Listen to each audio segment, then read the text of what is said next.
Petrov tossed aside his complaints and enjoyed the feast. Under the harmonious atmosphere during the dinner, Prince Roland did not talk about the ore, so Petrov thought it was inconvenient to speak any more. When the prince told the maid to serve the dessert, Petrov tentatively said, "Your Highness, according to the previous practice, today should be the day when the ores are delivered. However, I didn't see any on the dockyard." Roland put down the sticks in his hand and nodded. "Unfortunately, the Northern Slope mine collapsed a few days ago. My people have been trying to resume production this month. However, the gravel from the collapse has not yet been cleared up. If we go by the schedule, we can't start mining until the start of next year." A collapse. Petrov was stunned for a moment. Was it an excuse? But he soon realized that it was unnecessary for Roland to deceive him. Otherwise, it would be clear if he went to Northern Slope, and it would show on his face if the prince told such an obvious lie. Then, what about the ore from the past 2 months? Not many are left.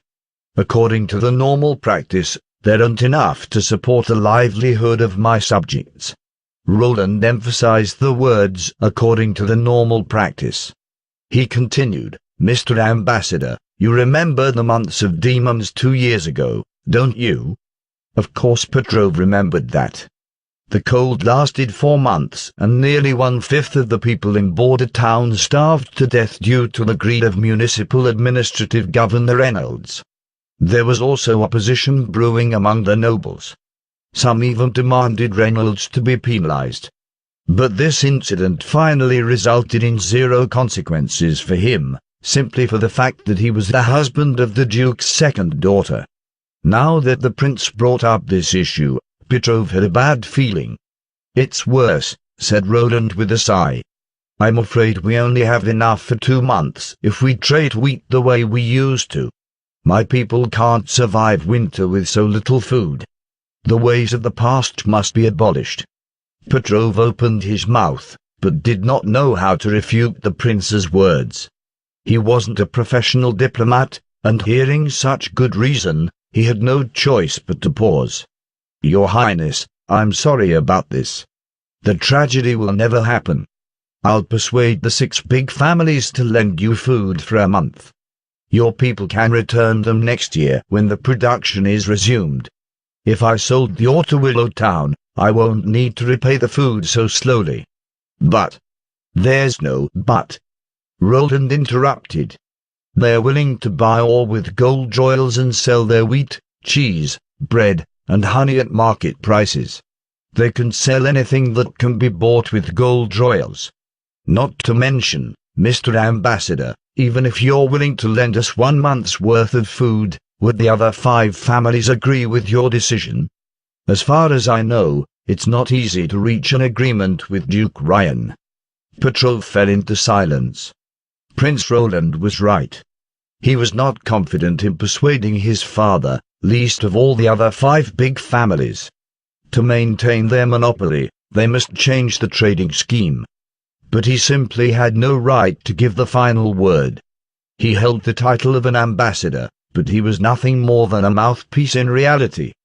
Perhaps the Duke did not want anyone to make private agreements with Border Town.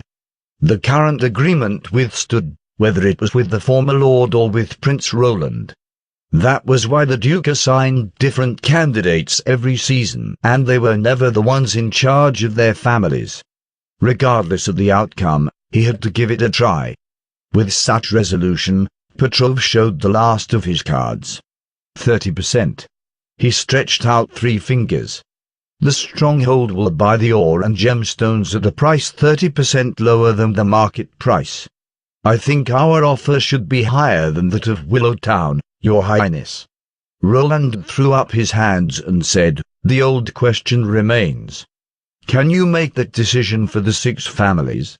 I'll go back to Longsong's stronghold tomorrow. I'll come up with a new contract after reaching an agreement. But my people can't wait that long.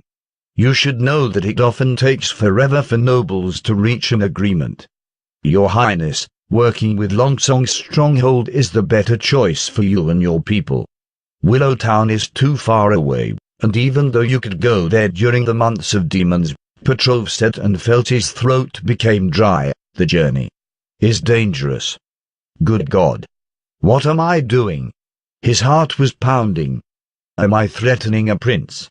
Ha ha ha. Roland unexpectedly did not fly into a rage, but laughed instead. Mr. Ambassador, you seem to have made some mistakes. I haven't thought of going to Willow Town. You mean? Of course, I don't intend to go to Longsong's stronghold either. Roland looked at the ambassador with interest.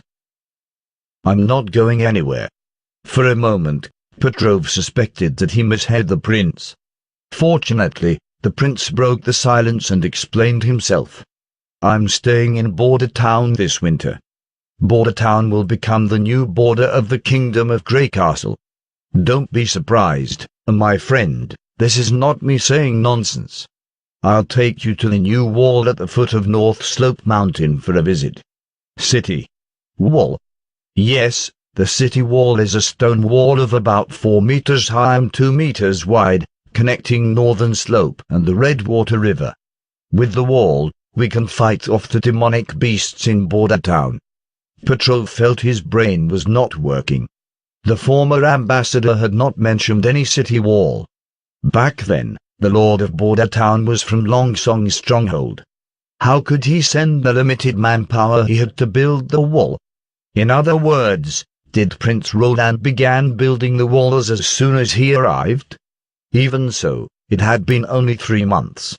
How could they have built something like that in such a short time? Wait a minute. What did His Highness say?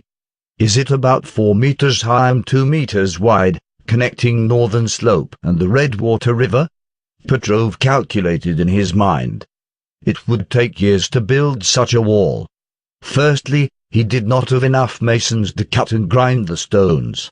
Border Town was not like Greycastle, and most people who lived here were poor laborers. He had yet to digest the news when Roland's next words shocked him again. As for the sales of the ore, I can slash the price by half from next year, my good sir. But I won't sell all of them to Longsong's stronghold, for you won't need so much ore. I think, compared to the low profits the ores make, you'll prefer metal products like spades, shovels, and things like those. He paused for a moment, seeming to wait for Petrov to absorb his words. As for the raw gemstones, they'll be sold to the highest bidder through an auction. I'd like to sell them at a good price after the gem is cut, but unfortunately no one in Border Town has that ability. Do you even have the ability to build a city wall in a few months? Petrov screamed from the bottom of his heart. And what did he meant by saying the stronghold not needing so many ores?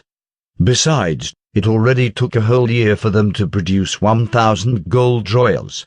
Even if there will be an increase in the production, it'll be doubled at best. Was he saying that the stronghold can't even take an ore's worth of 2,000 gold royals? That was too presumptuous of him. He tried hard to suppress his frustration and maintained the last of his etiquette. Your Highness, I've memorized everything you said. I'll return immediately and negotiate with the 6 families. But there's one last thing. The city wall you speak of. I want to go and have a look. Of course. Roland smiled. You don't need to be in such a rush. Enjoy the pastries of King's City first. It's not too late to go then, right? Mr. Ambassador,